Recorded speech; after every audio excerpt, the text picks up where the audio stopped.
Assalamualaikum warahmatullahi wabarakatuh. Alhamdulillahirrabbilalamin. Wassalatu wassalamu ala ashrafil anbiya'i wal mursalin wa ala alihi wa sahbihi ajma'in. Rabbi israhli sadri wa yarsili amri wahlul 'uqdatam min lisani yafqahu qawli, amma ba'.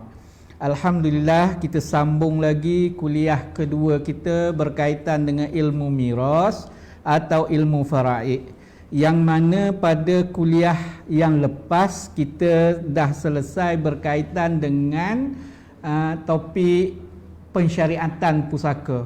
Pada kali ini atau pada pertemuan yang kedua ini, kita akan lihat pada topik yang seterusnya, iaitu pengertian ilmu faraid.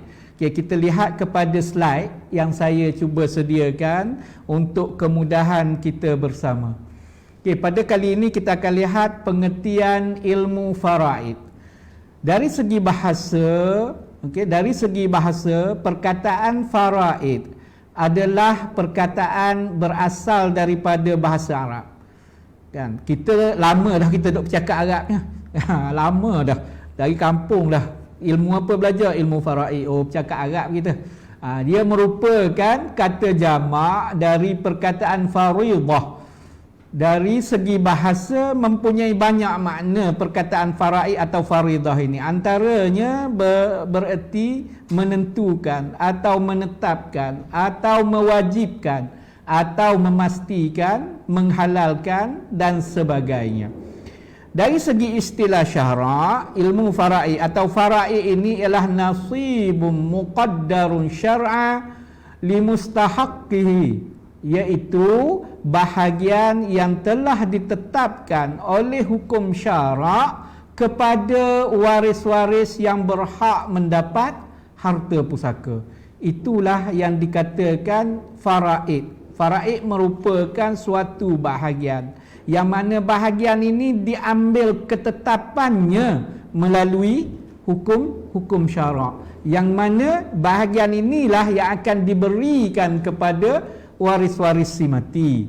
Okay. Seterusnya, jika kita gabungkan faraid ini menjadi suatu ilmu, iaitu ilmu faraid, ilmu faraid, maka maksud ilmu faraid itu ialah kaedah fiqh dan hisab, yakni kaedah fiqh, kaedah bagaimana cara nak mengira, di mana melalui kedua-duanya dapat kita ketahui siapakah waris. Kedua-dua ni maksudnya kaedah fiqh dan kaedah hisab, yang mana dengan dua ilmu ini kita dapat ketahui siapakah waris yang berhak mendapat harta peninggalan si mati atau harta pusaka, dan bahagian setiap waris yang berhak itu. Bahagian setiap waris yang berhak itulah kita guna ilmu matematik atau ilmu hisab.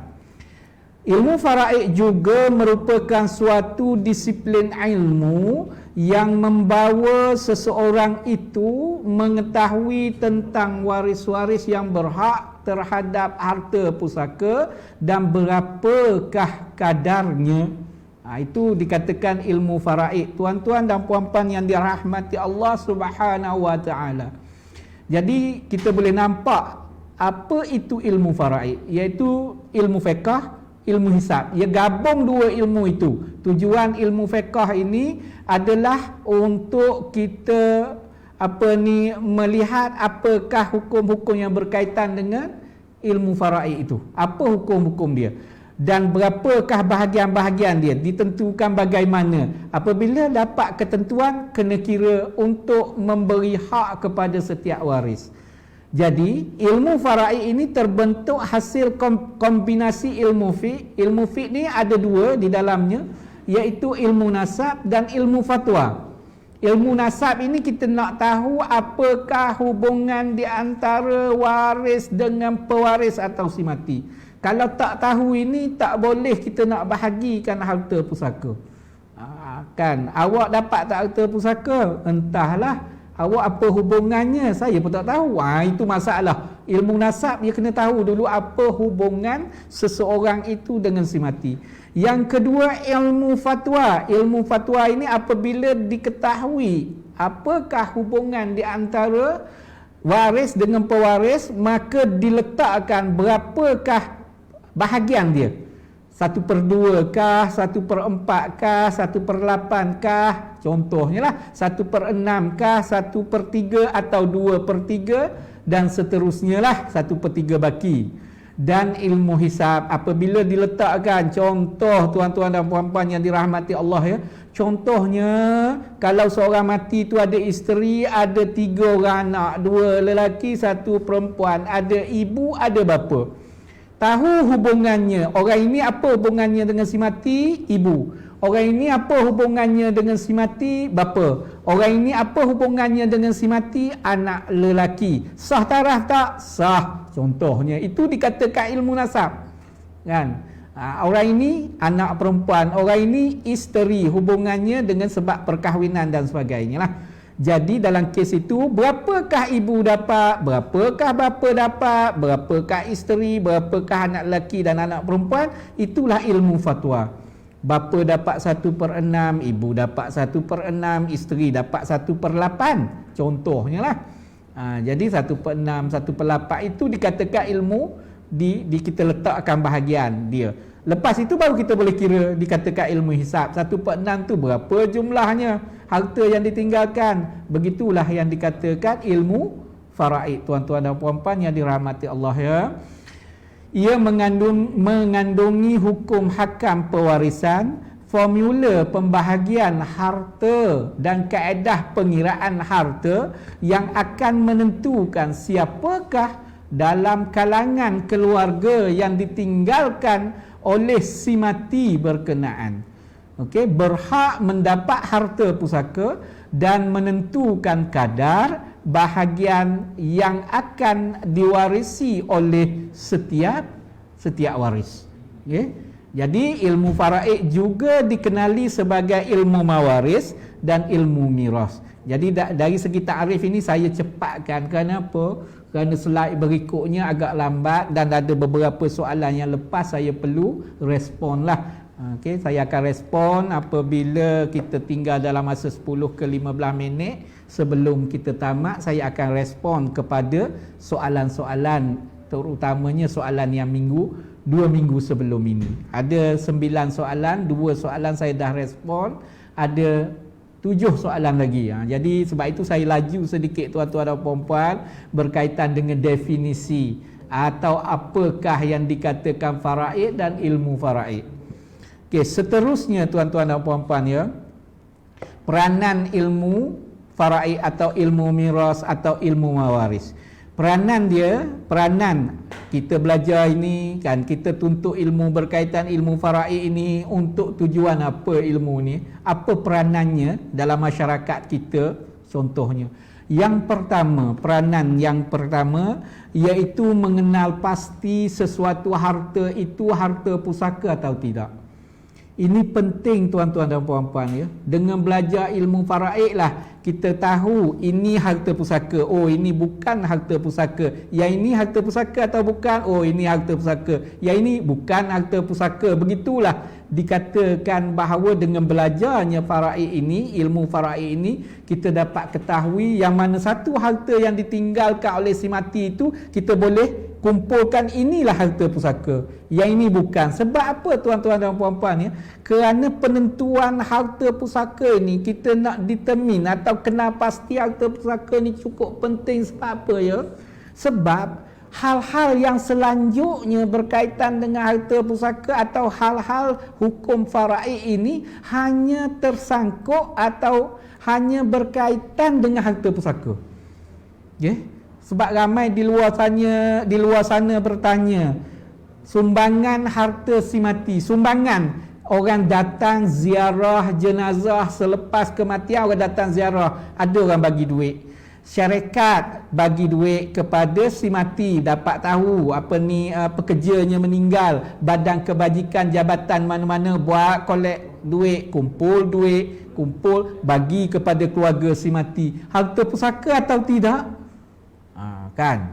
Banyak ni dapat ni. Anak-anak sekolah pula banyak dapat tu tuan-tuan dan puan-puan ya. Banyak dapat. Di sekolah A, anak dia sekolah A dapat dalam 3,000. Sekolah anak dia sekolah B dapat dalam 2,000. Di tempat dia bekerja pula dapat dalam 5,000. Di tempat isteri dia bekerja pula dapat 5,000. Masyarakat kampung yang datang tak kira lagi tu. Banyak duit itu. Jika sekiranya si mati ada hutang, boleh tak nak pakai duit itu bayar hutang? Kaitlah tu pusaka tuan-tuan dan puan-puan ya. Sebab pusaka, harta pusaka adalah harta yang ditinggalkan oleh si mati. Dan apabila si mati ada hutang ketika hidupnya, wajib bayar hutang menggunakan harta pusaka. Menggunakan harta pusaka yang ditinggalkan oleh si mati wajib. Tapi kutipan orang ramai tadi bukan harta pusaka, tak wajib guna untuk bayar hutang walau si mati banyak hutang. Tak wajib nak bayar juga terpulang. Waris tak guna duit itu untuk bayar hutang si mati, tak ada dosa. Itu kesan kita nak tahu mana satu pusaka, mana satu bukan. Ini duk bergaduh. Banyak duit sumbangan kat sekolah anak dapat, banyak sumbangan tempat bekerja dapat, tak bayar hutang ke?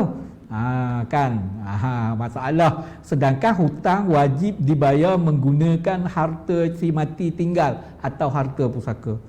Sebab itu perlu tu untuk kenal pasti mana satu bukan harta pusaka, mana satu harta pusaka. Macam soalan kawan saudara kita yang lepas tanya takaful. Apa takaful? Hibah. Kalau hibah takaful, tak wajib dah guna harta takaful itu kalau digunakan terma hibah untuk bayar hutang si mati. Sebab dia adalah hibah, bukan penama. Penama wajib bayar hutang si mati. Sebab nak tahu harta pusaka atau tidak. Sebab itu penting tuan-tuan dan puan-puan ya. Kan kita nak kenal pasti. Ini kita tak tahu, pakai campur je harta.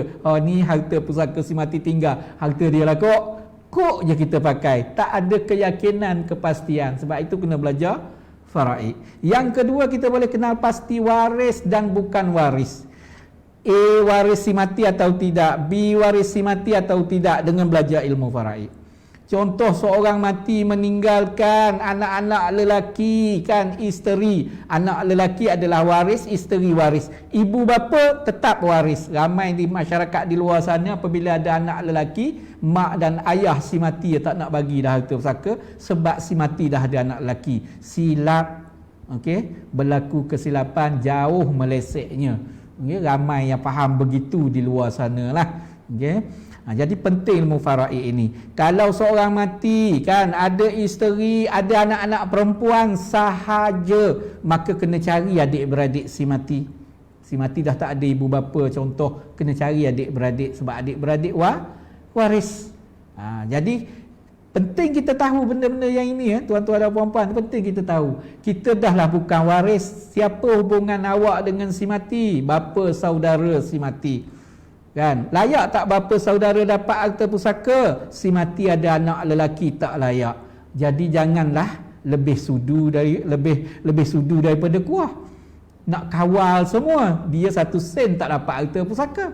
Nak takbir, nak urus secara baik, alhamdulillah. Ini tak kena ikut dia tak dapat pun. Sebab itu penting nak kenal siapa waris, tuan-tuan dan puan-puan yang dirahmati Allah Subhanahu Wa Taala ya. Sebab itu penting benda-benda ini. Ini kita pergi tanya, saya waris dia. Waris di sini maksudnya waris di sini, apakah yang dimaksudkan waris dalam konteks ilmu faraid? Adalah mereka yang layak dapat pusaka. Bukannya waris sebagaimana yang kita faham yang datang hari raya. Kena jelas di situ dulu tu. Waris yang dalam perbincangan ilmu faraid adalah mereka yang layak dapat pusaka. Itu dikatakan waris.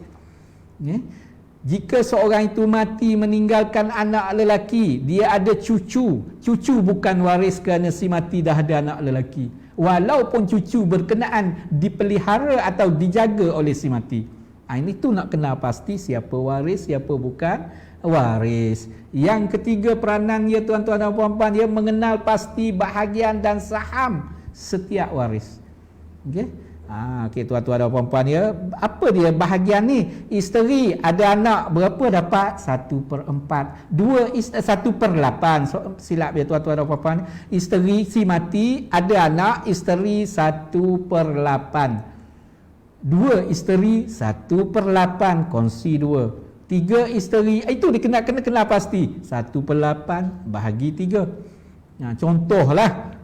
Kan, begitu juga kalau isteri meninggal dunia, dia ada suami, ada anak tak? Si mati ni ada, suami dapat 1/4. Kalau tak ada anak, 1/2. Di situ nak kenal pasti. Sebab itu faraid ini orang kata ilmu yang payah, nak bertukar tu sekejap begini kan. Tapi sebenarnya apabila kita faham, dia lebih mudah. Taklah sesukar mana tuan-tuan dan puan-puan ya.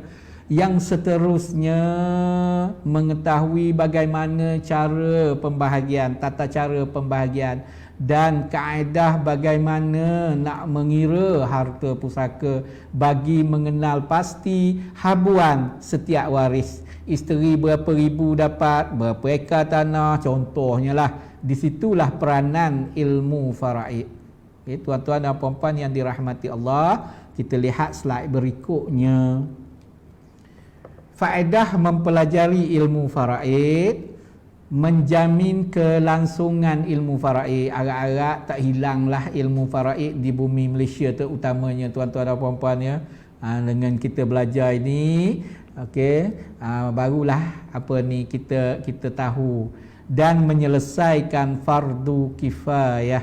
Bahkan belajar ilmu faraid merupakan fardu kifayah. Jadi dengan belajarnya ilmu faraid ini selesai fardu kifayah, ada di kalangan masyarakat kita yang tahu, maka semuanya terangkat daripada fardu itulah, kewajipan itu. Dapat menghindarkan dari makan harta secara tak betul, sebagaimana yang saya duduk terangkan, saya ulas 2 minggu lepas. Kan, bimbang-bimbang tak belajar ilmu faraid, tak tahu ilmu faraid, kita menyalahgunakan harta saudara kita, bukan harta orang lain, harta adik-beradik kita, harta anak kita, harta saudara kita.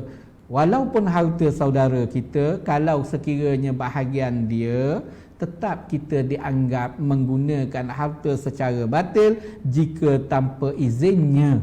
Izin saudara kita. Kita tahu apa salahnya, bukan harta orang lain, harta abang saya. Takkan harta abang awak sebebasnya awak nak guna? Kena tanya juga. Macam itulah dalam masyarakat kita. Salah ke bukan harta orang lain, harta anak saya. Kan? Tapi kalau orang lain guna harta dia pula, kan, dia kata saya nak ambil duit awak ni. Siapa awak? Saya abang dia, ambil harta adik. Dia tahu, marah tak agak-agak? Kalau marah, kita marah, saudara kita pun begitulah ya tuan-tuan dan puan-puan, kena ukur pada diri kita lah. Kalau orang ambil hak kita, agak-agak tenangkah duduknya kita, redakah kita, kan? Kalau kita tak reda, lebih-lebih lagi orang lain lah, kita kena anggap begitu. Dan kalau kita kata kita reda, belum tentu orang lain reda. Sebab itu penting untuk jaga perkara ini. Seterusnya, mengelak perselisihan faham dan pertelingkahan dalam kalangan waris. Tahu ilmu faraid, faham, dia boleh mengatasi, mengurangkan risiko berlakunya pergaduhan. Bergaduh ni tak boleh nak elak tuan-tuan dan puan-puan ya, sikap masing-masing. Tetapi dengan faham ini, dengan faham ilmu faraid ini, sejauh mungkin kita boleh mengelakkan perkara ini. Mengelakkan berlakunya pergaduhan. Sebab kita faham, kita tak nak tuntut yang bukan kita punya. Kita nak minta hak kita punya. Orang yang memegang hak kita itu, dia kena faham, itu hak awak, saya kena beri, kena pulangkan sebab itu hak awak. Itu penting kena faham. Ini tak, kan, tanah tinggal 1 ekar, adik-beradik ada 5 orang, yang pegang, yang ambil, yang sulung je seorang. Dia kata bukan hak orang lain ni, hak ayah saya. Betul lah ayah awak. Tak ada orang nafi pun peninggalan arwah ayah awak, kan? Tapi dia juga adalah bahagian adik-beradik yang lain, bukan awak seorang. Itu maksudnya. Melahirkan kesedaran kepada waris supaya menyelesaikan pembahagian pusaka dengan kadar yang segera. Ada soalan yang ditanya oleh saudara ataupun oleh peserta kita yang bertanya, saya akan jawab kemudian. Macam mana kalau tak bahagi segera, macam mana hukumnya? Kan salah ke? Nanti saya akan jawab kemudian. Dapat melahirkan sikap prihatin dalam kalangan waris dalam pembahagian harta atau pengurusan harta pusaka. Masing-masing kena ambil berat, kena ambil, orang kata kena ambil cakna, kena ambil tahu. Sebab hak orang lain ni, saya selalu pesan, kita tak nak meninggalkan waris kita susah. Kalau kita susah, kita tak nak diwarisi kesusahan kita oleh waris kita. Jadi uruslah masa kita ada. Itu maksud saya. Tuan-tuan dan puan-puan yang dirahmati Allah, saya laju ni kerana ada setengah jam lagi lebih kurang. Cepat masa berlalu malam ni tuan-tuan dan puan-puan ya. Seterusnya, di sini agak panjang bermula dari sini, lama sedikit setiap slide. Slide seterusnya berkaitan dengan arkanul irsi. Arkanul irsi, rukun-rukun pewarisan. Rukun pewarisan. Dah bahasa Arabnya arkanul irsi. Ya ada rukun dia, macam kita solat juga ada rukunnya. Tak ada rukun, tak perlu kita bincanglah, tak terjadi perkara itu. Kerana rukun ini adalah pokok dia. Tak payah bincang buah lah, pokok pun tak ada. Pokok dulu ni. Rukun ini adalah apa orang panggil perkara utama.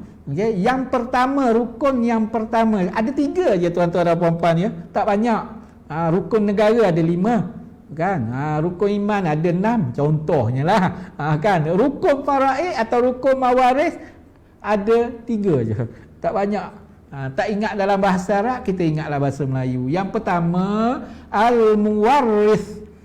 Al-muwarris ni bahasa mudahnya orang mati, si mati. Dalam bahasa yang selalu saya guna, pewaris. Jadi dalam istilah ilmu faraid yang kita belajar ni tuan-tuan dan puan-puan ya, kita kena beza dengan panggilan bahasa biasa. Dalam ilmu faraid, pewaris itu orang mati. Dalam ilmu faraid, pewaris itu orang mati. Kan? Sebab kita selalu jumpa orang tersilap guna ataupun, tapi tersilap pun tak salah dari segi hukum, cuma dari segi istilah sahaja tuan-tuan dan puan-puan ya. Kerana ada orang bertanya saya, selalu orang bertanya saya lah tuan-tuan dan puan-puan ya, seorang mati meninggalkan pewaris-pewaris berikut. Saya kata pelik soalan tu, sebab orang mati meninggalkan orang mati berikut. Kan silap guna. Pewaris dalam konteks faraid adalah si mati, waris orang hidup. Tapi biasa kita tu kan, contoh di hospital kan, dibuat iklan seorang ni mati, mencari pewaris dia. Itu dari segi bahasa, bukan dari segi faraid. Sebab itu saya kata faraid, dari segi istilah faraid, pewaris adalah si mati. Si mati ni boleh berlaku dalam 3 keadaan. 3 keadaan mati boleh berlaku dalam 3 keadaan yang kita nak bincang. Yang pertama, mati secara hakiki. Yang kedua, mati secara hukmi. Yang ketiga, mati secara takdiri. Ada 3 jenis mati. Mati hakiki, mati yang boleh dibuktikan dia mati. Itu dikatakan mati hakiki. Mati hakiki iaitu mati yang boleh dibuktikan seseorang itu mati. Apa dia bukti seseorang itu mati?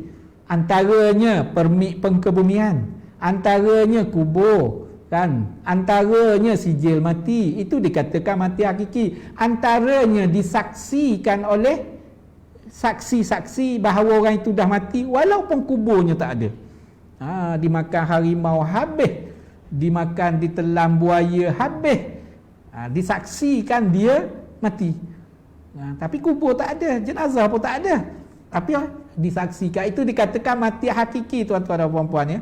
Yang kedua, mati secara hukmi. Jadi mati hakiki ni apabila seorang itu mati secara hakiki, disahkan oleh doktor bahawa dia telah meninggal dunia, maka harta yang ditinggalkan terus menjadi harta peninggalan kita panggil. Tak semestinya perlu ditanam baru jadi harta peninggalan, perlu dikebumikan jenazah baru harta tu menjadi peninggalan. Tak, berakhir je nyawanya di atas dunia, harta ditinggalkan menjadi harta peninggalan. Bukan kena tunggu ke bumi dulu, bukan kena selesai majlis tahlil dulu, tak. Okey, sebab dia tak boleh bawa ke kubur harta dia, habis putus amalan ataupun hartanya dengan hubungan dengan dia dari sudut keduniaan ini. Okay? Itu mati hakiki, tuan-tuan dan puan-puan ya. Mati yang kedua ialah mati secara hukmi. Hukmi ni biasanya melibatkan orang yang hilang, atau bahasa faraid ia panggil mafqud. Antara yang sibuk kita duk bincang tahun 2014 itu iaitu MH370. Itulah dikatakan mati hukmi. Okey, mati hukmi, mati yang diputuskan oleh pihak mahkamah setelah dilakukan siasatan yang wajar ke atas seseorang yang hilang, yang tidak tahu khabar beritanya sama ada hidup atau telah mati, yang sepatutnya khabar berita itu disampaikan kepada atau diketahui oleh pihak-pihak yang sepatutnya tahu. Kan, itu dikatakan mati secara hukmi. Mahkamah putuskan. Apabila mahkamah putuskan seseorang itu telah mati, hartanya boleh dibahagikan. Perbahasan ulama cukup panjang soal ini, berkaitan dengan mati hukmi. Mati takdiri saya tak nak sentuh panjanglah, sebab mati takdiri tak berlaku dalam undang-undang negara kita di Malaysia sekarang. Maksud mati takdirinya begini ya. Seseorang ini hamil, seseorang itu hamil, kan, ada anak dalam kandungan, sama ada anak itu kita panggil janin kah, apa ni, embrio kah, fetus kah, itu terpulang, asal ada dalam kandungan maknya, dilakukan perbuatan jenayah ke atas ibunya, dan anak itu mati secara takdiri, berlaku keguguran dan sebagainya. Ada harta pusaka ke anak itu? Itu perbahasan panjang lah. Sebab itu saya tak nak sentuh. Sebab kalau lakukan jenayah ke atas ibunya, berlaku keguguran, dalam undang-undang jenayah Islam adanya denda dipanggil ghurrah, denda keguguran janin akibat dilakukan jenayah ke atas ibunya. Denda inilah ulama duduk bahas, perlu dibagi faraid atau tidak harta itu. Harta yang dibayar denda itu. Ghurrah kita panggil, denda keguguran janin. Tapi di Malaysia denda itu tak ada. Sebab itu saya kata tak payah bincang panjang lah benda yang tak ada tu. Tapi ulama kita duk bincang dalam undang-undang jenayah. Jadi dalam mazhab Syafi'i kita, mengikut undang-undang jenayah Islam, ghurrah itu menjadi harta pusaka. Janin ataupun anak yang gugur tidak ada harta. Tidak ada harta sebab dia si mati. Si mati ni mesti ada harta baru boleh bahagi pusaka. Kanak-kanak itu yang gugur itu, janin yang gugur itu tak ada harta, tetapi ghurrah itu dianggap harta pusaka peninggalan janin berkenaan yang gugur. Dalam mazhab Syafi'i kena bahagi ikut pusaka. Ibu yang hamil yang berlaku keguguran akibat jenayah kepadanya mendapat bahagian sebagai ibu. Bapa kepada anak dalam kandungan itu mendapat bahagian sebagai bapa. Begitulah. Jadi bapa dengan ibu, banyak bapa dapat, ibu yang sakit, itu perbahasan macam-macam lah. Okay? Itu perbahasan ulama. Saya tak nak sentuh panjang kerana tak berlaku di Malaysia. Jadi rukun yang pertama adalah pewaris. Mati secara hakiki atau hukmi atau takdiri. Yang banyak kita terbahagi harta pusaka dalam konteks negara kita hari ini adalah mati hakiki lah, tuan-tuan dan puan-puan ya. Yang kedua, rukun yang kedua iaitu waris, al-waris, iaitu waris orang yang akan mewarisi harta pusaka pewaris, sama ada dia, yakni waris itu hidup secara hakiki atau takdiri. Hidup secara hakiki, hidup secara takdiri. Hidup secara hakiki macam kita semualah, nampak dilihat kan. Kalau tak nampak dilihat, tahu beritanya, itu hakiki. Tak selagi mana tak dihukumkan dia mati, hiduplah dia. Hidup takdiri, hidup yang macam mana? Hidup anak dalam kandungan. Ini ada perbahasan ulama. Contoh, kan, suami seorang lelaki meninggal dunia, meninggalkan isterinya yang sedang hamil. Layak atau tidak anak dalam kandungan dapat harta pusaka? Dia hanya hidup secara takdiri. Anak dalam kandungan tu hidup takdiri. Walaupun bergerak anak dalam kandungan seorang isteri tu atau seorang wanita itu bergerak, macam main pingpong dalam tu, sekejap tendang di sini, kejap tendang sana, macam main bola bergerak, belum tentu dia hidup ketika lahir nanti. Itu dikatakan takdiri. Boleh tuan-tuan dan puan-puan ya. Belum tentu. Rupanya yang tak banyak bergerak, lahir kuatnya menangis. Yang duduk aktif masa dalam kandungan, rupanya lahir meninggal. Itu dikatakan takdiri. Kita tak tahu andaian, tanggapan hidup. Jadi layak atau tidak anak dalam kandungan isteri mendapat harta pusaka ketika suami dia meninggal dunia, dia sedang hamil? Ada dua syarat. Yang itu kita akan bincang lah. Panjang nak bincang tuan-tuan. Ada dua syarat untuk layak. Yang pertama, kandungan telah ada ketika matinya si mati. Kan, suami itu mati, biarlah hamil dah. Jangan hamil selepas suami mati. Kan, tahu hamil selepas suami mati lain cerita. Kan, dia tak tahu dia hamil, lepas mati baru dia tahu dia hamil. Kan, berapa bulan dia hamil? 2 bulan. Suami mati berapa bulan? Sebulan. Maknanya hamil dululah. Sebab itu saya kata, bukan tahu, yang penting dia hamil dah. Kan, isteri itu dah hamil ketika suami dia mati. Itu syarat yang pertama. Syarat yang kedua, dilahirkan dalam keadaan hidup anak itu, baru layak dapat pusaka. Kan, jadi kena simpan, tunggu dia hidup ke tak. Bukan terus kepada tak payahlah, dia tak ada lagi. Ada takdiri, tapi ada syarat untuk layak. Hakiki tak payah tunggu, boleh bahagi.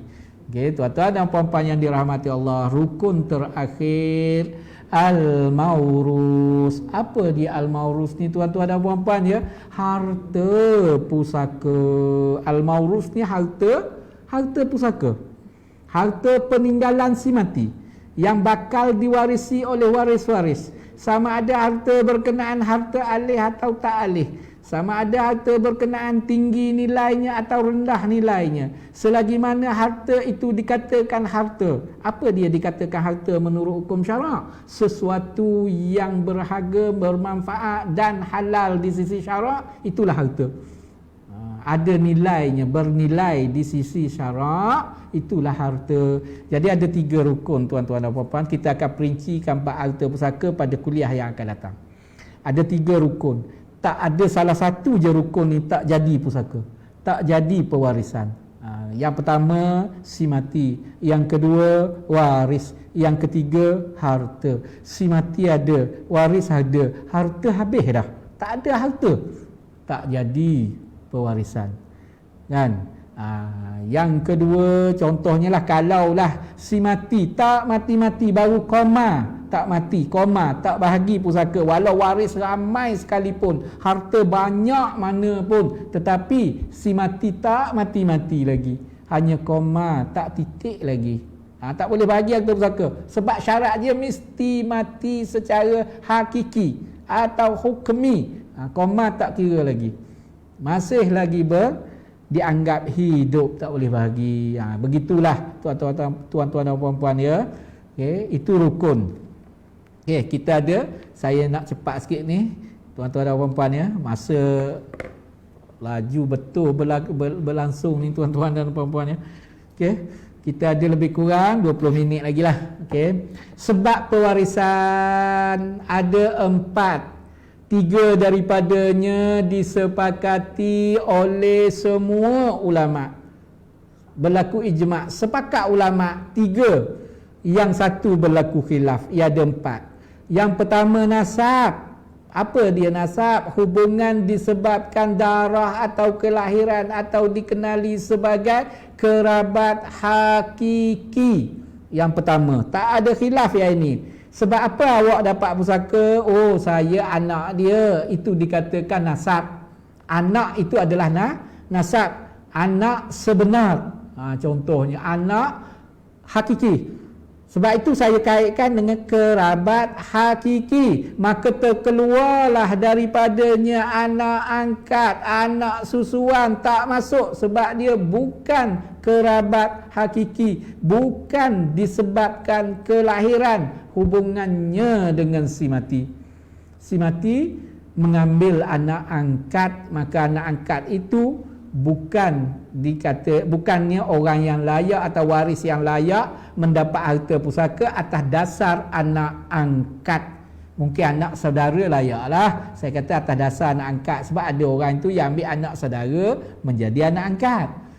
Dia tak ada anak, mak ayah dia tak ada isteri, anak lain dah tak ada, kan? Adik-beradik tak ada yang ambil anak angkat, tapi anak angkat anak saudara lelaki pula tu, daripada anak lelaki dapat pusaka dia sebagai anak saudara tapi bukan sebagai anak angkat.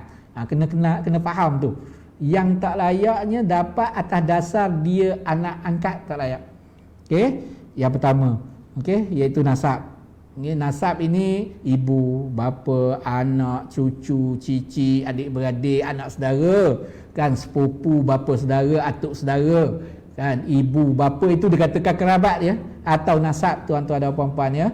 Yang kedua, sebab layak dapat pusaka. Sebab apa orang itu layak pusaka? Oh, dia isteri si mati. Sebab yang kedua adalah az-ziwaj, perkahwinan, akad nikah. Apa maksud akad nikah kat sini? Akad nikah yang sah menurut hukum syarak di antara seorang lelaki dan seorang perempuan. Sah akad nikah, maka bergelarlah mereka berdua itu suami isteri. Belum akad nikah, bakal pengantin. Lepas akad nikah, suami isteri.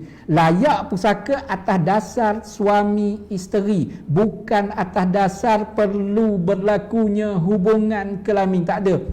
Islam tidak mensyaratkan isteri atau suami untuk layak dapat pusaka pasangannya yang meninggal dunia perlu berlaku hubungan kelamin. Tidak disyaratkan begitu. Syaratnya dia itu orang panggil isteri tak lagi dah. Sebab apa? Dah sah akad nikah.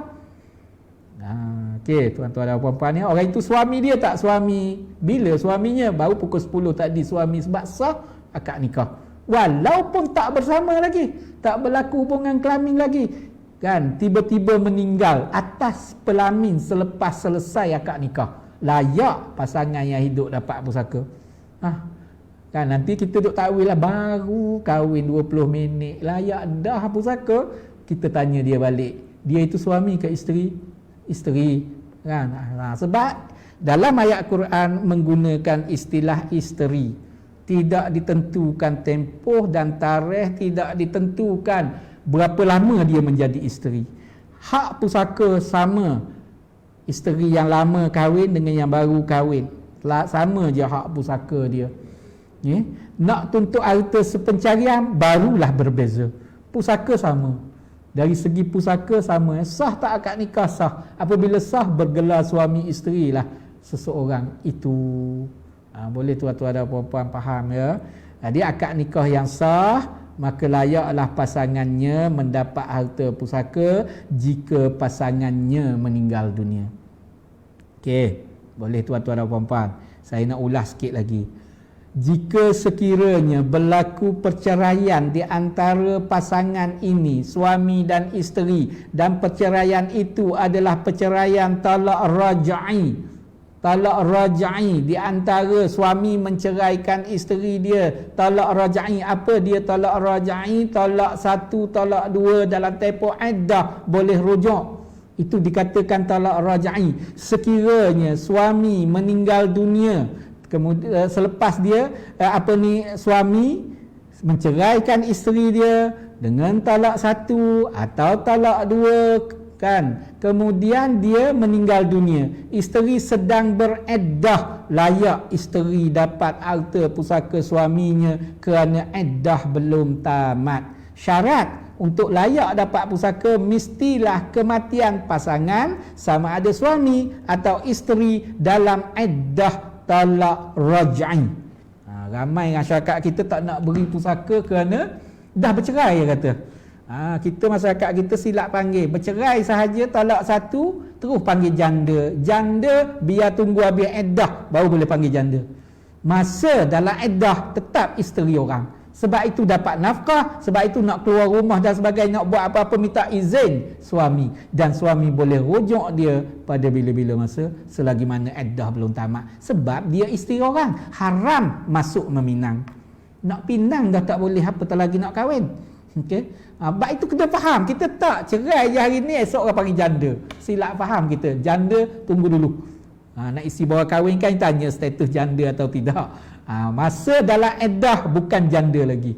Iddah talak raj'i ya, tuan-tuan dan puan-puan, kena faham tu. Sebab kita kata dah bercerai dapat lagi yang terpusaka. Sebab itu belajarlah tentang iddah. Okey, kan contoh saya buat ni.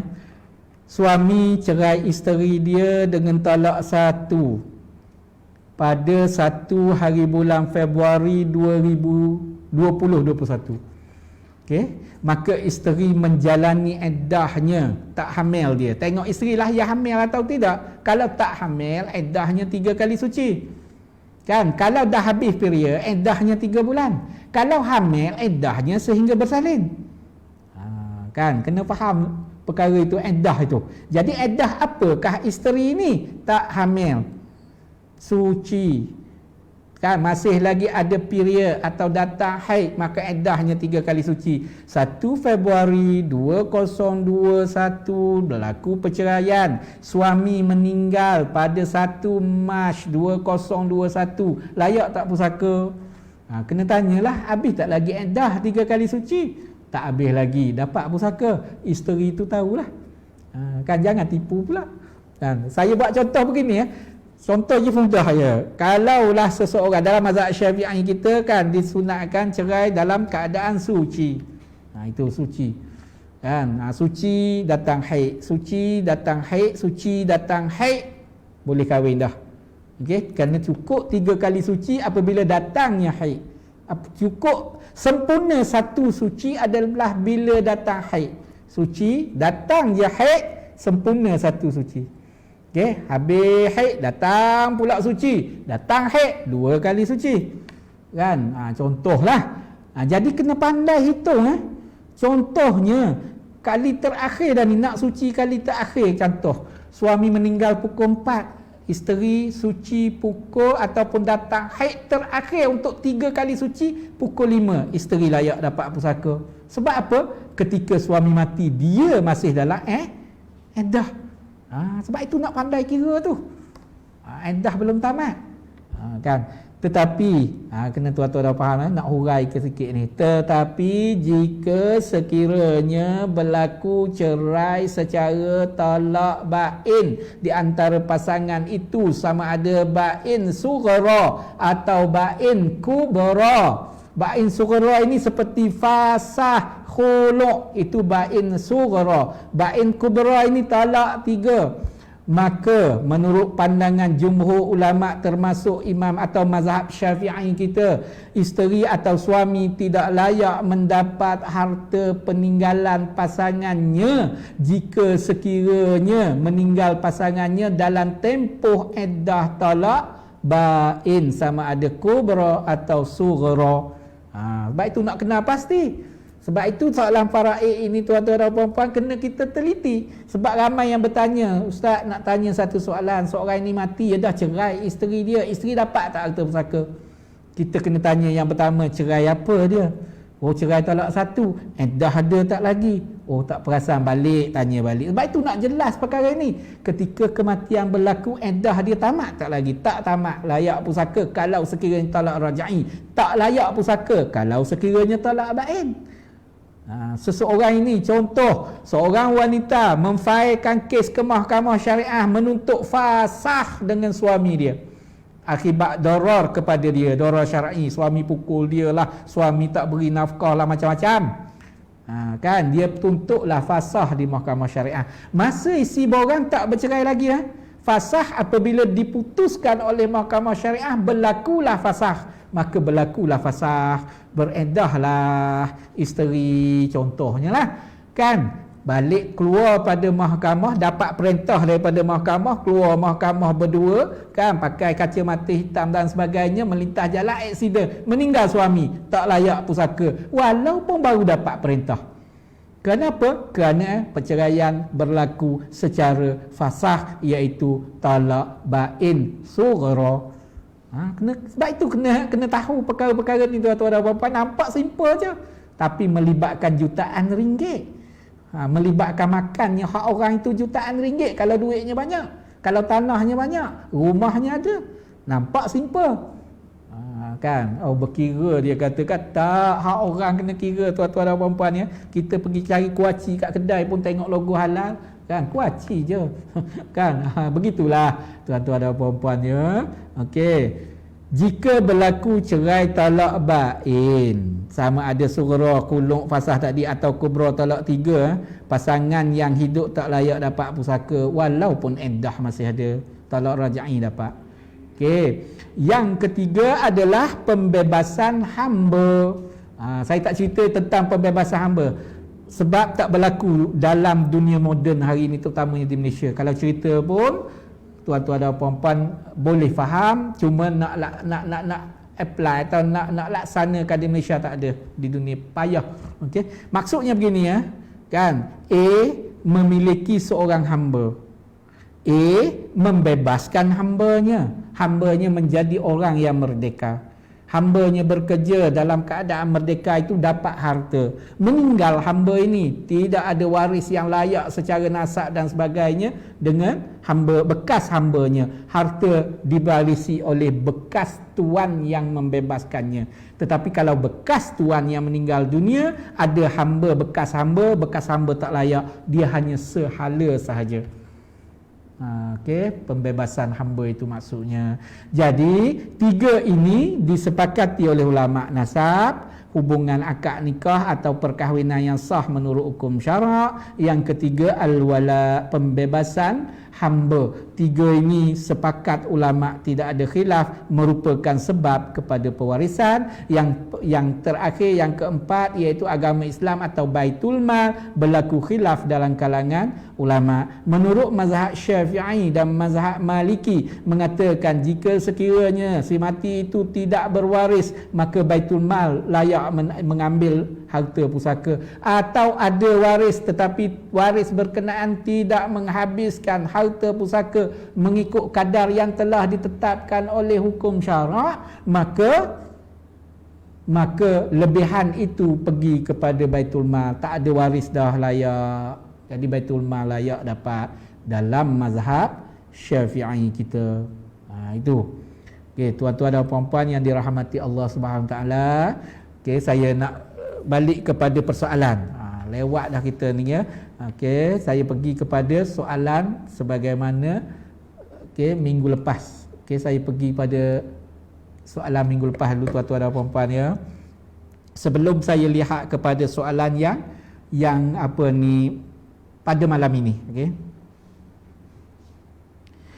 Soalan yang pada minggu lepas saya ulas seberingkas je ya, supaya ada kalangan kita ini terutama yang bertanya, saya ulas ringkas panjangnya nanti. Apabila kita ikuti kuliah-kuliah yang akan datang, kita akan bertemu, kita akan tahu sendiri jawapan dia sebenarnya. Tetapi saya respons secara ringkas. Soalan yang minggu lepas soalan minggu lepas, okey. Soalan minggu lepas, kalau ayah dah hibah semua harta. Ini soalan minggu lepas tuan-tuan dan puan-puan ya. Saya tak pasti siapa di kalangan sahabat kita yang bertanya, agak-agak adalah. Mungkin harapnya adalah. Okey. Soalan dia, kalau ayah dah hibahkan semua harta melalui pesanan sahaja sebelum meninggal dunia, okey, tetapi lepas meninggal waris-waris nak pula ikut faraid, bagaimana tu? Yang pertama sekali saya nak tahu, nak kenal pasti apa itu hibah. Hibah adalah pemberian secara sukarela daripada suatu pihak kepada pihak lain, secara sukarela daripada satu pihak kepada satu pihak semasa hidupnya dan terlaksana semasa hidup. Itu hibah. Okey. Tanpa apa-apa balasan. Itu dikatakan hibah. Okey, tuan-tuan dan puan-puan ya. Jadi, hibah dalam mazhab Syafi'i, okey, lengkap jika harta diserahkan kepada penerima. Hibah akan sempurna dan lengkap dan akan terlaksana apabila harta yang dihibahkan itu diserahkan kepada penerima, barulah lengkap. Jika tidak diserahkan kepada penerima, hibah berkenaan tidak lengkap, dan jika meninggal orang yang membuat hibah berkenaan, maka waris-waris boleh sama ada nak meneruskan hibah atau hendak kembali kepada hukum faraid. Tetapi jika sekiranya hibah berkenaan telah lengkap dan sempurna, berlakunya penyerahan harta semasa hidup, ayah hibah tanah ini bagi kat Alung, tanah ini bagi kat Angah, rumah ini bagi kat isteri dia, dah serah semua. Tanah Alung dah buat rumah, tanah ini Angah dah buat kolam ikan, dah kebun dan sebagainya, dah buat begitu semasa hidup ayahnya lagi, maka tak boleh lagi menjadi faraid harta itu. Sebab itu nak kena faham apa itu hibah dulu. Jadi soalan ini boleh faham lah ya. Kan maksudnya boleh faham sendirilah tu, ayah dia buat macam mana. Kalau buat yang macam hanya sebut mulut, rumah ini ayah beri kepada ibu kamu, tanah itu ayah beri kepada Alung, kan Alung kata saya terima, okey, tak serah pun, meninggal, maka waris-waris boleh sama ada nak menuruti hibah berkenaan atau membatalkan. Waris-waris lain, bukan yang menerima nak saja. Okay? Sebab itu nak kena lengkap tuan-tuan dan puan-puan yang dirahmati Allah ya. Kemudian lengkap hibah itu. Saya jawab ringkas, akan datang mungkin kita belajar secara banyak lagi, kita akan temui lah tuan-tuan ya. Soalan jawapan itu. Okey, yang ini soalan yang seterusnya, yang soalan yang lepas, boleh cucu tuntut wasiat wajibah harta si mati nenek apabila ibunya meninggal dunia dahulu sebelum nenek? Yang bertanya ini tinggal di mana? Itu saja soalan dulu kena tanya kan. Kalaulah di negara kita hanya ada beberapa negeri yang mentakninkan, yang mengkodifikasikan wasiat wajibah di dalam enakmen wasiat dia. Negeri lain tak ada. Apabila tak ada, terpulang kepada pihak mahkamah sama ada nak menerima ataupun tidak nak menerima ataupun tidak wasiat, permohonan wasiat wajibah berkenaan, terpulang. Tapi kalau ada dalam enakmen, boleh. Enakmen wasiat orang Islam Selangor 1999 pindaan 2016 memperuntukkan tentang wasiat wajibah. Makna boleh tuntutlah. Cucu boleh tuntut wasiat wajibah dengan syarat cucu berkenaan tak layak dapat pusaka baru boleh. Kalau cucu berkenaan ada hak harta pusaka, dia menjadi waris, maka dia tak boleh lagi menuntut wasiat wajibah. Yang kematian ibunya, sebelum kematian nenek dia kan. Nenek meninggal 2020, ibunya meninggal 2015. Dia ni sebagai cucu nak tuntut harta pusaka nenek, layak tak? Layak, boleh berdasarkan enakmen wasiat orang Islam Selangor, enakmen wasiat orang Islam Pahang dan keputusan Jawatan Kuasa Muzakarah Fatwa Kebangsaan pada tahun 2008, boleh tuntut, mengharuskan wasiat wajibah. Okey. Kemudian yang lain dah jawab, soalan berkaitan yang lain. Kemudian saya jawab ringkas dia, apakah yang dimaksudkan dengan wasiat wajibah? Macam tadilah, wasiat wajibah adalah wasiat yang melalui proses perundangan yang mana si mati tak pernah berbuat wasiat.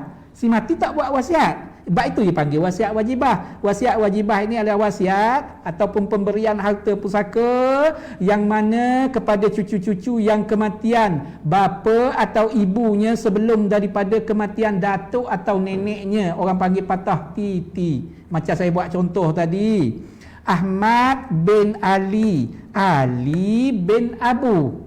Ahmad adalah cucu Abu, Ali adalah anak Abu. Ali mati. Layak tak Ahmad dapat pusaka? Kan? Abu ada anak lain lagi, ada Umar, ada Bakar. Maka Ahmad tidak layak mendapat harta pusaka Abu. Ahmad ada peluang dan ada hak menurut undang-undang dan menurut keputusan muzakarah fatwa kebangsaan untuk menuntut wasiat wajibah. Itu dikatakan wasiat wajibah patah titi dengan syarat dia bukan waris. Tetapi kalaulah Ahmad bin Ali bin Abu, Ali meninggal dunia 2015, Abu meninggal dunia 2020, contoh kan, Abu tidak ada anak lain lagi, tak ada dah, Ahmad Ali sahaja anak tunggalnya, maka Ahmad menjadi waris kepada Abu. Ahmad tidak berhak menuntut wasiat wajibah kerana dia waris dalam kes itu. Si mati tidak ada anak kerana ayah dia dah mati dan anak lain pun mungkin dah mati sebelum ayah dia, atau memang Ali adalah satu-satunya anak Abu. Boleh faham ya? Nak buat contoh, kalau tulis di whiteboard lebih tepat nampak. Akan datang kita akan bincang perkara itu apabila kita sampai slide-slide berikutnya, kita akan menggunakan whiteboard. Okey. Kemudian kalau si mati dah wasiatkan hartanya, adakah ia juga tertakluk kepada faraid? Wasiat dibuat ketika hidup, laksana selepas mati. Buat ketika hidup, laksana lepas mati. Wasiat yang sah menurut hukum syarak wajib dilaksanakan. Wasiat berkaitan dengan harta yang melibatkan harta yang sah menurut hukum syarak, dia ada dua benda, dua perkara utama. Yang pertama, wasiat berkenaan hendaklah ditujukan kepada bukan waris yang layak dapat pusaka. Sebab itu nak kena pasti atau nak kena belajar faraid yang mana waris yang mana bukan, kerana wasiat tidak boleh dibuat kepada waris kerana sabda Rasulullah sallallahu alaihi wasallam, la wasiyata lil waris, innallaha a'ta kullazi haqqin haqqahu fala wasiyata lil waris au kama qala. Allah telah memberikan hak kepada masing-masing waris yang berhak, justru itu tidak ada lagi wasiat kepada waris. Jadi wasiat mana ni? Kan soalan ini. Sebab itu nak kena pasti hukum dulu. Wasiat kepada waris tidak sah kecuali illa an yajuza warasah au kama qala. Disambung hadis setengah matan yang lain, kecuali waris-waris lain memberi keizinan. Okay. Fatwa Negeri Selangor pada tahun 2018 pada bulan April mengharuskan wasiat kepada waris sah jika waris-waris lain setuju selepas kematian pewasiat, bukannya setuju ketika wasiat dibuat.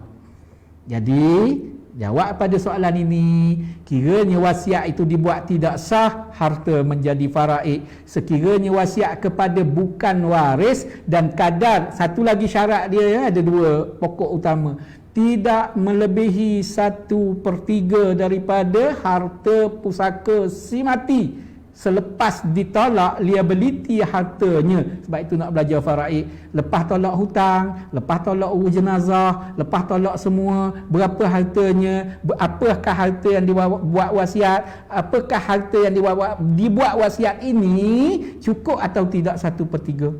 Kalau melebihi 1/3, yang lebih menjadi hukum faraid. Kalau waris tak setuju, yang lebih menjadi faraid. Sah hanya setakat 1/3 sahaja. Kenapa? Kerana ada hadis Rasulullah sallallahu alaihi wasallam, as-sulusu was-sulusu kasir. 1/3 Rasulullah kata untuk buat wasiat. 1/3 pun dah banyak. Kita wasiat semua harta pusaka kita. Harta yang bakal kita tinggalkan, kita wasiat semua.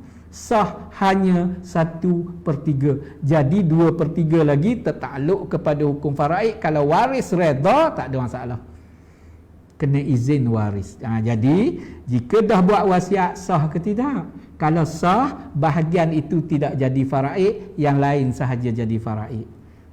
Harta yang dah dibuat wasiat dah sah. Contohnya seorang ayah mewasiatkan harta kepada anak angkatnya sebuah rumah, maka rumah itu anak angkat bukan waris, layak anak angkat dapat rumah dengan syarat nilai rumah itu tidak melebihi 1/3. Jika tidak melebihi 1/3, kurang daripada 1/3 harta pusakanya, maka sebuah rumah itu keseluruhannya dapat kepada anak angkat.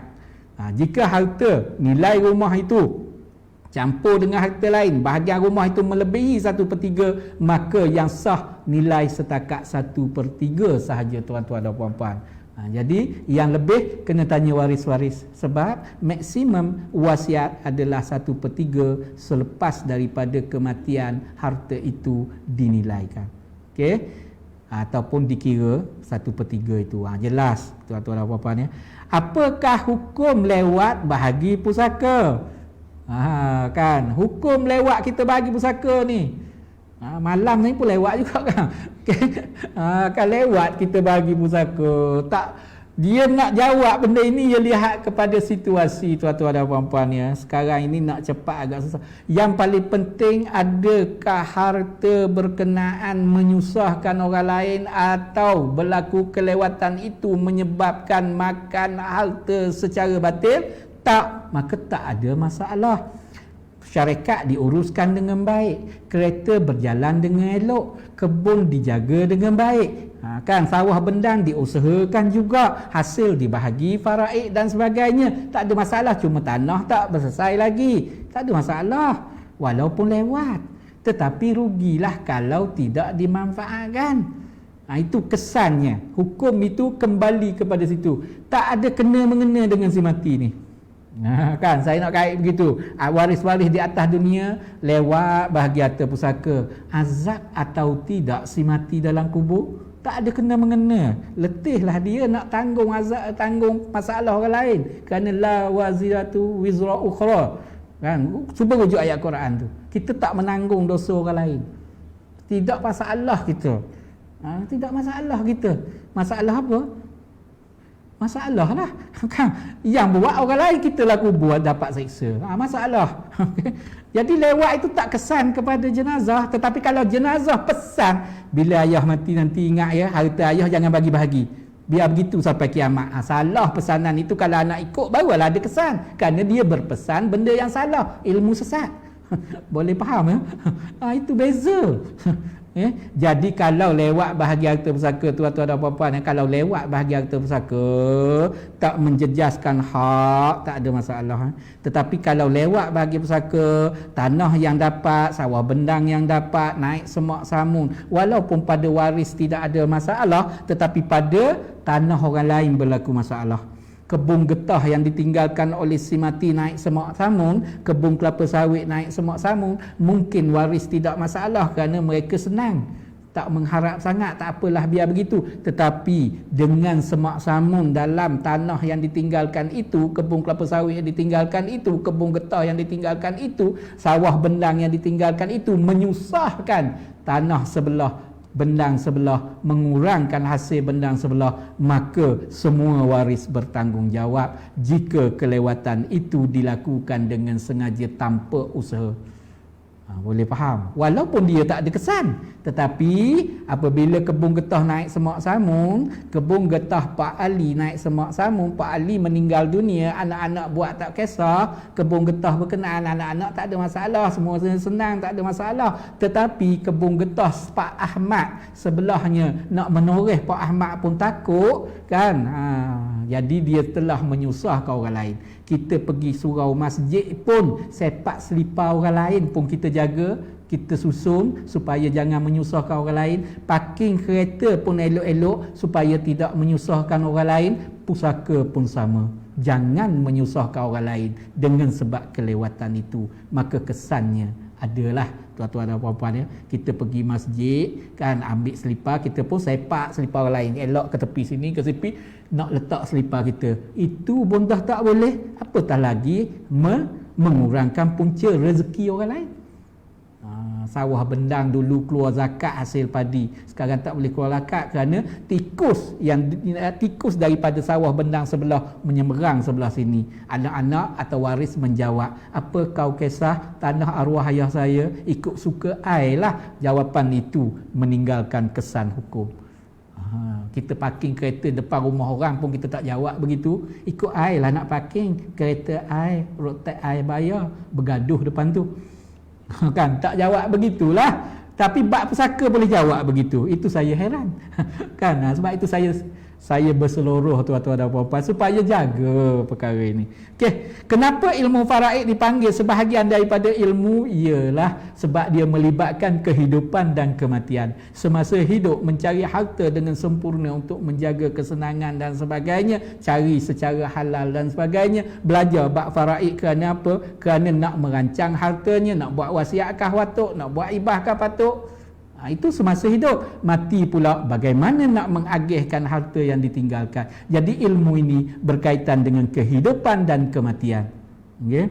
Kemudian soalan ni saya dah jawab dalam WhatsApp ya. Di hospital doktor memanggil waris-waris berkumpul untuk melawat ayah. Doktor tanya waris kan nak buat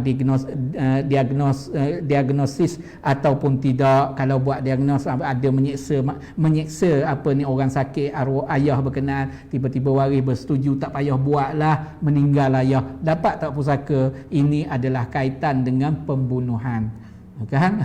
Tapi tak berkait layak pusaka ini, tak ada hubungan yang rapat sangatlah. Okey, berkaitan dengan itu. Kemudian ada lagi ke soalan untuk yang lepas dah selesai soalan tuan-tuan dan puan-puan ya. Saya nak tengok takut ada lagi yang minggu ini. Okey. Yang soalan yang pertama Ustaz, untuk hukum takdiri itu yang disebabkan jenayah, ibu ayah dapat apa ya? Ibu ayah. Okey. Saya nak jelaskan, ibu ayah dapat apa ya, kurang faham. Bukankah bayi yang mati sebab jenayah juga tak ada harta? Sebab bayi yang ada dalam kandungan seseorang yang belum lahir atas dunia tidak layak atau tidak boleh memiliki harta. Anak dalam kandungan tidak ada harta, sehingga yang lahir hidup baru syarat untuk memiliki harta mestilah ada atas dunia, bukan ada dalam alam rahim. Bukan atas dunia ni makna dilahirkan, itu syarat. Faham? Okey, bagus Nur Farishah. Okey, bagus soalan tu kan. Tetapi dari segi undang-undang jenayah, saya kata tadi jenayah kan, contoh sekarang ini, contoh kan, seorang wanita hamil, suami dia ada. Wanita hamil, suami dia ada. Wanita hamil ini tiba-tiba datang penjenayah, sepak dia, terajang dia, berlaku keguguran anak dalam kandungan. Maka dari segi Islam kena denda kepada penjenayah. Dendanya ghurrah, keguguran janin.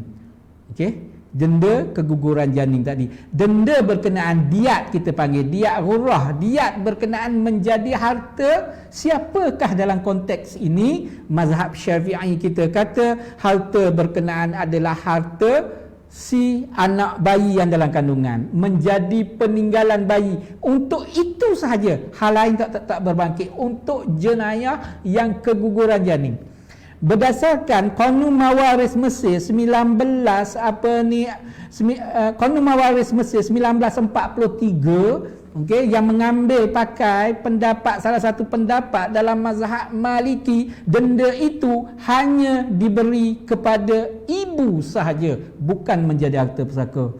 Tetapi kita tidak ada undang-undang. Kalau tak ada undang-undang, berbalik kepada mazhab Syafi'i, denda itu menjadi harta peninggalan janin yang gugur. Maka apabila janin itu gugur, yang hamil adalah pangkat kepada janin itu adalah ibu.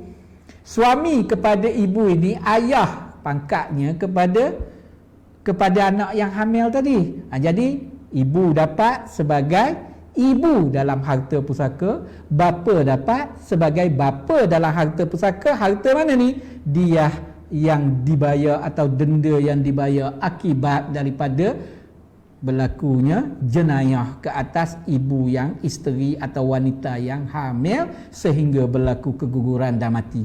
Okey, seterusnya ada lagi ke soalan dia? Okey, satu tu je. Okey, salam ustaz. Okey. Salam ustaz, si mati tinggal harta dan kemudian selesai urusan harta dibagi kepada waris. Beberapa tahun kemudian ada penuntut hutang datang sebab baru tahu kematian si mati. Siapa perlu pikul atau tanggung hutang ini dan macam mana nak urus hutang si mati? Katakanlah harta dah apa ya? Sekejap ya. Katakanlah harta dah habis dimakan waris. Okey, faham. Okey, sebab itu nak belajar faraid ni. Okey, sebab itu saya kata begini ya, hutang wajib dibayar. Apabila bayar hutang, waris pun rasa tak ada dah kot hutang, jom kita bagi pusaka. Bagi pusaka, ada lagi rupanya lepas itu orang datang minta hutang, dan hutang itu kita yakin bahawa si mati hutang masa hidupnya. Wajib tak bayar? Wajib. Dipikul oleh siapa? Waris yang ambil harta si mati tadilah. Bagaimana nak bayar? Bagaimana awak bahagi faraid? Awak bahagi harta pusaka si mati, bagaimana awak bahagi? Okey, awak bahagi, kena ganti. Cara nak bayar itu terpulang, tapi ganti nak bayar, nak tunggu, nak tangguh dulu tu terpulang. Minta dengan orang yang datang minta hutang tu, tak apa kami bayar, nanti kami bayar akan datang, terpulang. Tetapi bagaimana cara nak membayar hutang yang ditinggalkan oleh si mati? Wajib bayar. Okey, wajib bayar. Sebab apa? Sebab ada hadis Rasulullah sallallahu alaihi wasallam. Okey, nafsul mu'min mu'allaqah bidainihi hatta yuqda'an. Ruh atau jiwa orang Islam ini amat terikat dengan hutangnya sehinggalah hutang itu ditunaikan. Kata sayang ayah, hutang ayah tak jelas, tapi yang itu bayar hutang itu penting. Kan kita pun tak nak, harta ada dah bagi. Contoh begini ya, katakanlah orang datang minta hutang itu 10,000, si mati berhutang. Waris yang dapat pusaka dulu adanya anak lelaki 2 orang, contoh yang dapat pusaka dulu, yang bahagi pusaka, contoh. Sebab itu kena belajar pusaka dulu baru kita nampak.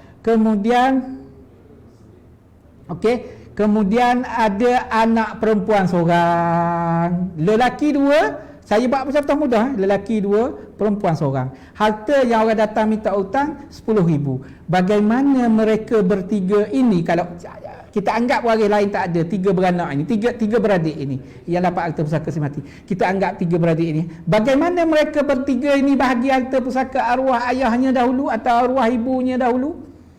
Bagaimana? Bahagi sama rata. Dia kata bahagi sama rata. Maka 10,000 bahagi 3. Maka bahagilah 3. Yang ni bayar RM3,333.33. Yang ni RM3,333.33. Yang ni RM3,333.33. Sebab sama rata lelaki perempuan. Bahagi ikut faraid. Maka anak lelaki bayar RM4,000, anak perempuan bayar RM2,000. Kena ganti.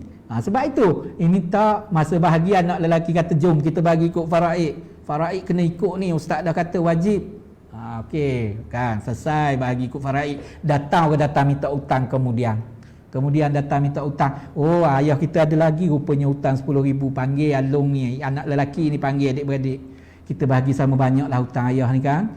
Kan masa tu nak bagi sama banyak, masa dapat faraid tak? Di situ kita kena lihat. Sebab itu penting faraid, bukan setakat nak bahagi saja. Apabila terlepas hutang pun begitu cara kiranya. Awak bahagi harta pusaka macam mana dahulu arwah ayah awak tinggal, sama rata, maka hutang sama rata. Faraid, maka bayar hutang pun kena agih ikut faraid. Boleh tuan-tuan dan puan-puan ya. Okey, kita dah berlalu masa agak lama ya. Dah malam minggu tuan-tuan dan puan-puan ya. Kalau ada soalan lagi, pihak urustia nanti akan pas kepada saya. Mungkin kita jumpa lagi. Seronok sembang dengan bab pusaka ni, walaupun bercakap seorang. Okay? Laju pula tu tuan-tuan dan puan-puan ya. Jadi apabila bercakap seorang ni, sambil kelajuan tertentu, adalah tersalah kata, tersilap kata, kan, tersalah, terlanjur kata, kan, tutur kata saya mohon maaf tuan-tuan dan puan-puan ya. Jadi kita berakhir di sini untuk kuliah kali ini. Minggu depan kita sambung lagi berkaitan dengan syarat perwarisan, halangan perwarisan dan harta pusaka. Apa yang dikatakan harta pusaka, insya-Allah tuan-tuan dan puan-puan ya. Okay, terima kasih kerana terus bersama dengan saya dalam program kita pada malam ini. Jadi saya sudahi dengan aku qauli hadza wa astaghfirullahalazim wa li wa lakum wa billahi taufiq wal hidayah. Wassalamualaikum warahmatullahi wabarakatuh.